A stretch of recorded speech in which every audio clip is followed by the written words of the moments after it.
Hello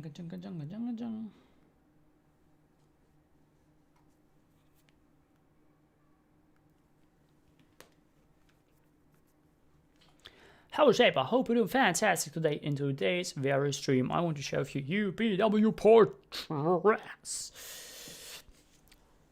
13, yes, 13.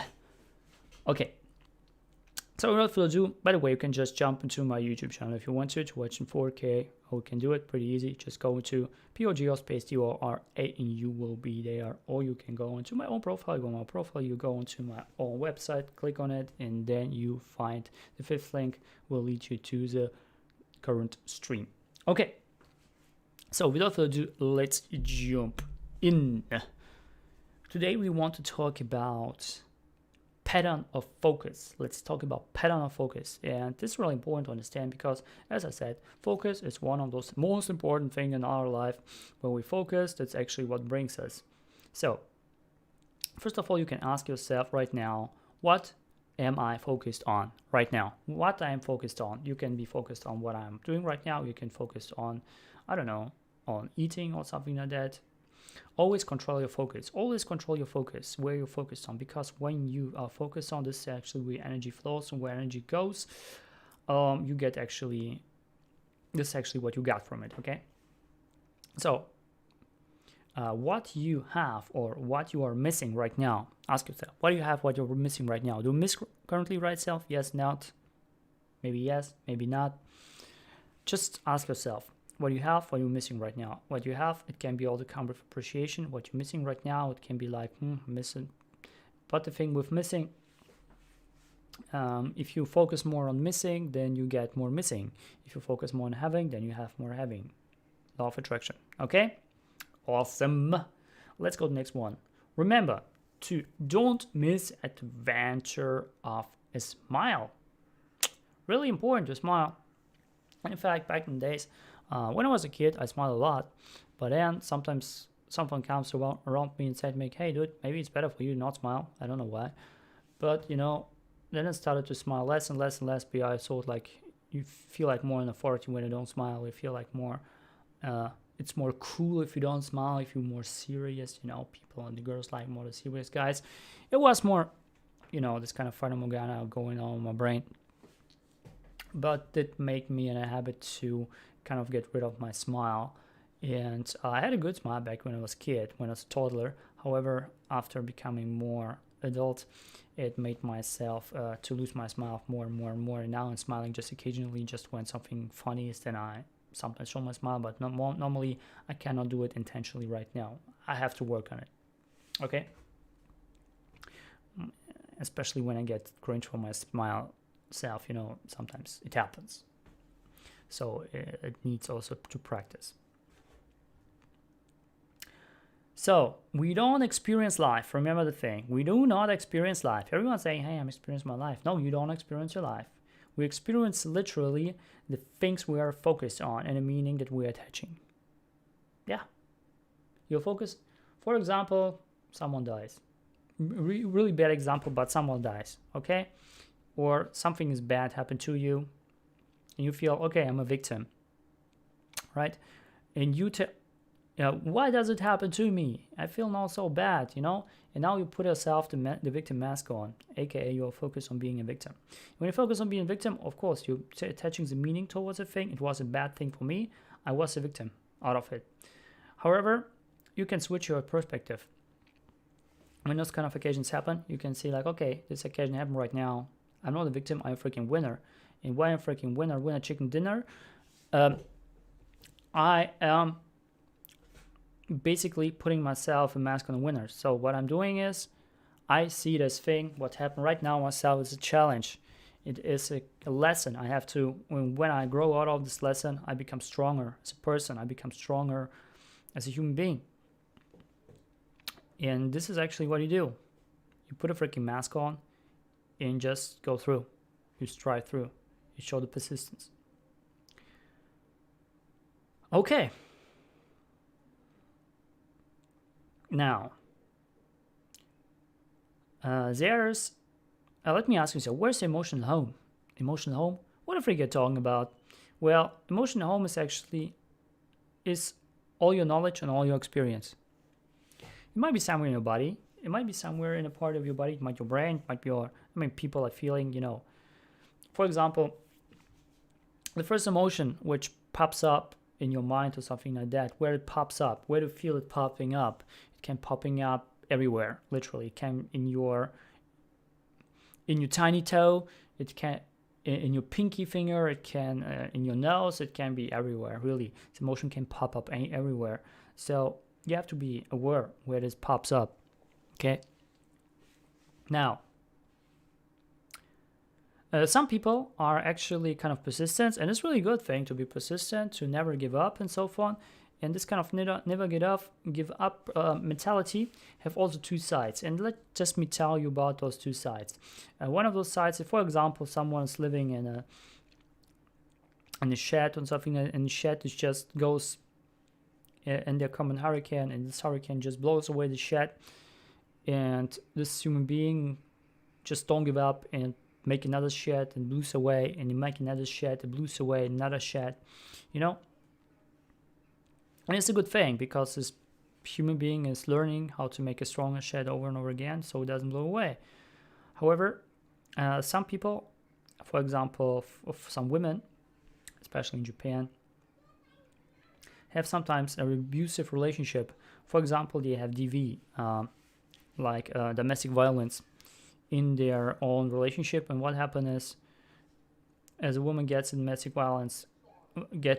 violated from the husband, and what she makes is just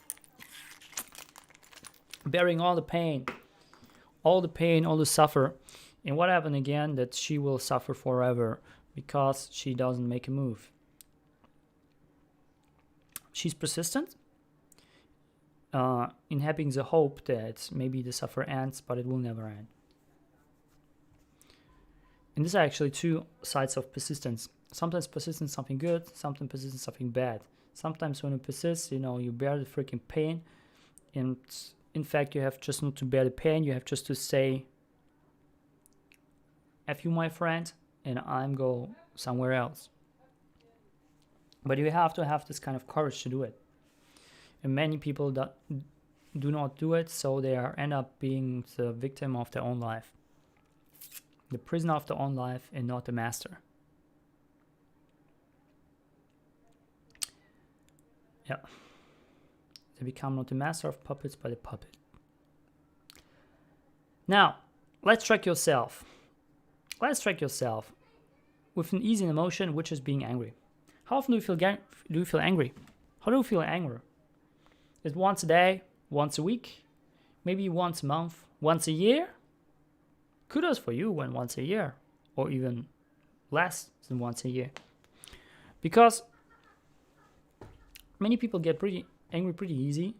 And why do you get angry? Basically because they have expectations. I told you back then, I just told you yesterday or the day before yesterday, if you track your expectation for appreciation, everything will change. And people have expectation, therefore they are enraged. So when you feel angry sometimes, for example, you have someone, how's it called? Yeah, sometimes my Japanese is better than my English. Your subordinate person, for example, you have a subordinate person in your company there, and what happened is, all of a sudden, the subordinate person does a mistake over and over again. And then you say, hey, how often can I tell you to do the thing? You have to do it right, And then you freaking rage because you kind of believe in him and you try to help him. But when you do it, you rage, you are angry on this person. This person is just, what happened? He or she makes even more mistakes because, aka law of attraction, the more you are putting negativity inside of it, the more you receive negativity. So those kind of emotions of rage and angriness is actually negative emotions. And when you say, how often can you not doing it? It means like, how often can you do? It means to the universe that he has to do it even more, or she has to do it even more. So with this kind of things of screaming around and so on, you can do nothing but make the situation even worse. So what's the emotion or what's the approach you should do? Well, the sandwich technique, pretty easy. You can just go and say like, hey, dude, you do so much work and I see it, you're working so hard, and then you try to kind of correct this person. Okay, second step, correct this person. How you correct this person? You say, I have noticed that in this kind of areas, you do sometimes like mistakes. Do you know where it might be? What might be the reason you're doing the mistakes? Can you show me, for example, when it's like labor work, where the mistakes you do, what we can improve on? And then you're just asking questions like, okay, maybe you can do this. Yes, maybe you can do that. Or even ask this person first, before you go with own suggestion, ask this person first what this person thinks, how the person can improve this attitude. Maybe you can do this, do that, and maybe you can go a little bit deeper and ask like the real reason, because most people are just hiding the true reason. They're just going first of all with the reason. Yeah, I don't know the system. I'm just again, sorry.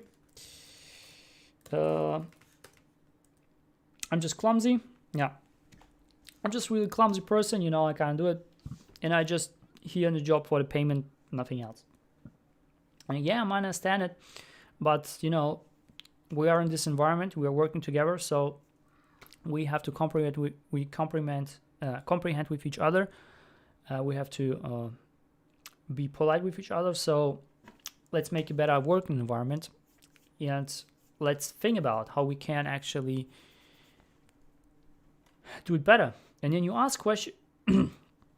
Ask question. Don't push this person. Don't push this person. Don't push this person. The more you try to push this person, the more the person gets more worried.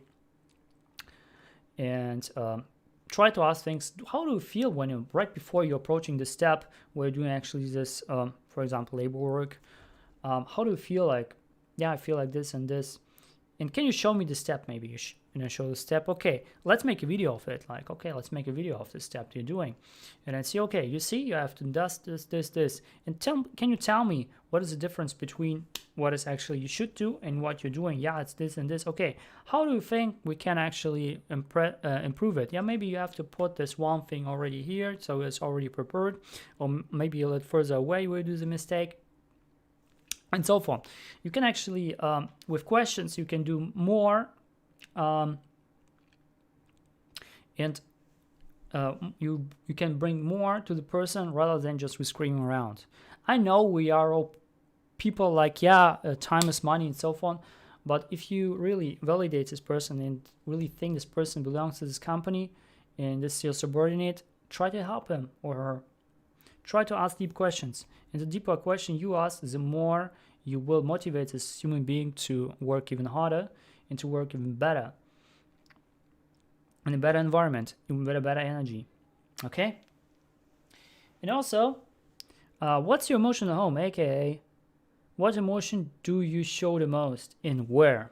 As I told before, it can be in your pinky finger and everywhere. So track down the emotions that you have, and also not just the emotion itself, but also where does it occur. You want to know the core. You want to know where the emotion happens in your body. So then you can get rid of it. And when you're angry on someone or on a situation, always try to name this. How do you feel in a situation? Is it just angry? Why you feel angry? Yeah, maybe someone left you, someone betrayed you or something like that. Yeah, why this person betrayed you in the first place? What is the intention of this person? We are always kind of to tend up to focus on me. And when we focus on me, of course we get angry. But when we go and focus on this person and try to switch our own perspective and see, okay, this person did this because maybe he's done this and so forth. So you have to... when it comes to focus, we have to really be aware of our focus, because where we're really focusing on is what we got. And especially that when we give it a certain intention towards the focus and also a certain meaning, this is where our stories in our brain were created. For example, I was a freaking victim there, or I was a winner there. Okay, it is just a matter of perspective, and this perspective is your focus and how it perceives with your brain. It's not just your focus, but your meaning, the meaning that you attach. So, Reshaper, I hope you got some value from it. Comments box down on what's number thing I picked up so far. And yet, I just want to make a massive shout out to Tammy and Hossein. Thank you for watching. People on Instagram, YouTube also. Have an awesome day. And as always, do not like to subscribe. Super now. See you tomorrow.